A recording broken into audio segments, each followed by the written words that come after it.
Hello everyone and welcome to HR Quest. This is Kaushik here. I'm going to share some key insights on how to create an impact and leave a lasting impression on the interviewers. Well, before your interaction starts, the first thing that a lot of people ignore, and I have observed it very closely, the moment you step into the conference room, or let's say the interview hall, or let's say in someone's office, the moment you open the door, I've seen people banging it so hard, also leaving it ajar. I think that is the first impression where you can actually score over others by properly closing it, by not creating much of noise. So that you should always remember how to open the door in a very delicate manner and at the same time closing it the way you opened it. So then the moment you are approaching towards your chair, please don't just pull the chair and sit unless you have been asked. So these are known as interview courtesy that everyone needs to understand. So even if there's a panel, the moment you enter, you just show a good smile. You actually try to be very comfortable and greet each one of them by saying, good morning sir, good morning ma'am, good morning everyone. In this manner, you should become very comfortable with them. So remember, you should not sit unless you have been asked to sit. So you should stand and greet them, and greet as a panel, or greet even personally. That's fine. Now the second point is, the moment you are being asked to sit, the way you sit. The moment you sit, then ensure that you feel comfortable and you start looking at everyone. We call it maintaining a very positive eye contact. So the moment you have been asked to sit, and if you are carrying any credential, don't exactly get confused where exactly to keep it. You just keep it in front of you on the table or just aside, but don't actually create a kind of hassle out of it. So these are very small things that we would start creating a lasting relationship. So I'm going to, apart from these 2 points, I'm going to speak specifically about 4 important things that you should always remember at the time of interview. And it starts with your power dressing. It is often said that if you really want to impress somebody, the first thing you should always understand is the way you should look, because you dress yourself, you beautify yourself only because others get impressed. You should always feel good about yourself, that if you're well dressed, others will feel of looking at you more. So that is where exactly the impression starts happening, and that's why you should choose very good material at the time, or very good attire, I meant to say, at the time of interview.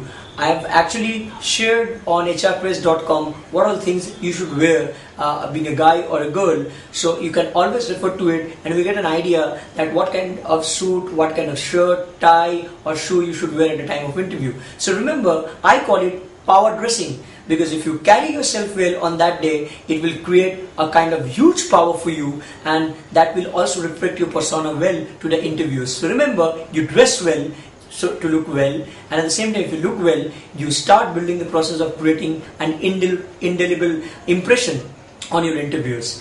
The second point that I have, that probably a lot of books have never spoken about, is to build a chemistry between you and the interviewers. I think that's very imperative. A lot of people feel that it is a kind of a huge test. It remains a kind of litmus test whether I would be able to succeed at the time of interview or not. But that is something should not bother you much. Rather, whenever you actually go inside the room of an interview, or else you are getting an opportunity to meet somebody who is very experienced or even industry stalwart, you should take it very positively and feel that it is a privilege for you. So the moment you are in, always try to exchange some kind of gestures. One example could be asking for a card. Second could be going for a firm handshake. But it depends obviously on the culture. If you're in India the culture is not about a kind of firm handshake the moment you go inside, or else you cannot also ask for a card, unlike the West.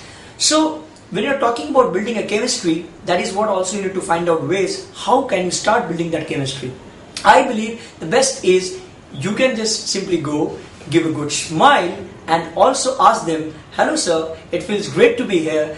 So how are you all doing? If there's a panel, they would feel delighted that you are, even if you're nervous, you're looking nervous, but at least you are trying to speak and try to connect with them by asking some questions, and it is a very formal note of greeting. So if you greet them properly, you just simply try to soothe their nerve. At the same time, the pressure in the air, which is there obviously the moment you are in, if you ask some questions which are very general, nothing to do with your interview, that is where exactly your chemistry starts building. So always remember, you should try to find some way out depending on the culture and also which organization you're going for. That's why you need to do a lot of research, that whether you're going to an MNC or a company which is from the same origin, or a company which is there in some foreign country, depending on the culture, you should try to start forming the chemistry.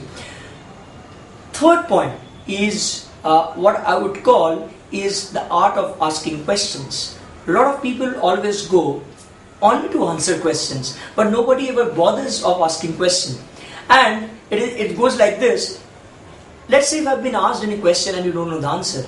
I remember a long time back when I was asking, interviewing some students, and I probably tried asking everyone, why do you understand, or what do you understand by the term called peninsula? So a lot of students said at that point in time, sir, we don't have any idea, I'm very sorry. And they were feeling so guilty about it. I think no, it's not a guilt that you don't know an answer. That's fine completely. It is not mandatory that you need to answer all the questions, and this is what also the interviewers don't intend all the time. It is always a fact that a lot of interviewers, those who are smart interviewers, they don't intend to ask questions only as a form of harassment.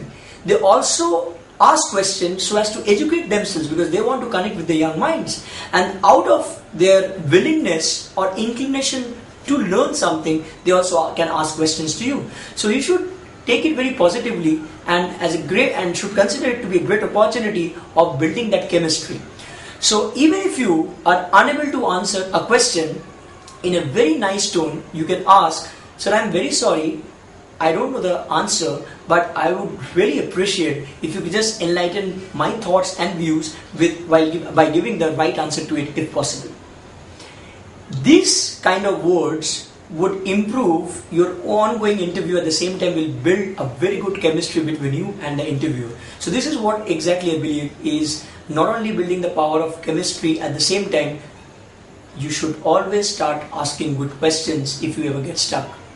And I always believe that it is all about power of brevity. So there's a principle called KISS, keep it short and simple. And when you are being asked any question, you should also keep it very, very simple. If you're trying to keep it simple, then only they would actually get satisfied. So no need to stretch your answers, no need to elongate your thoughts, rather you try to speak with the power of brevity.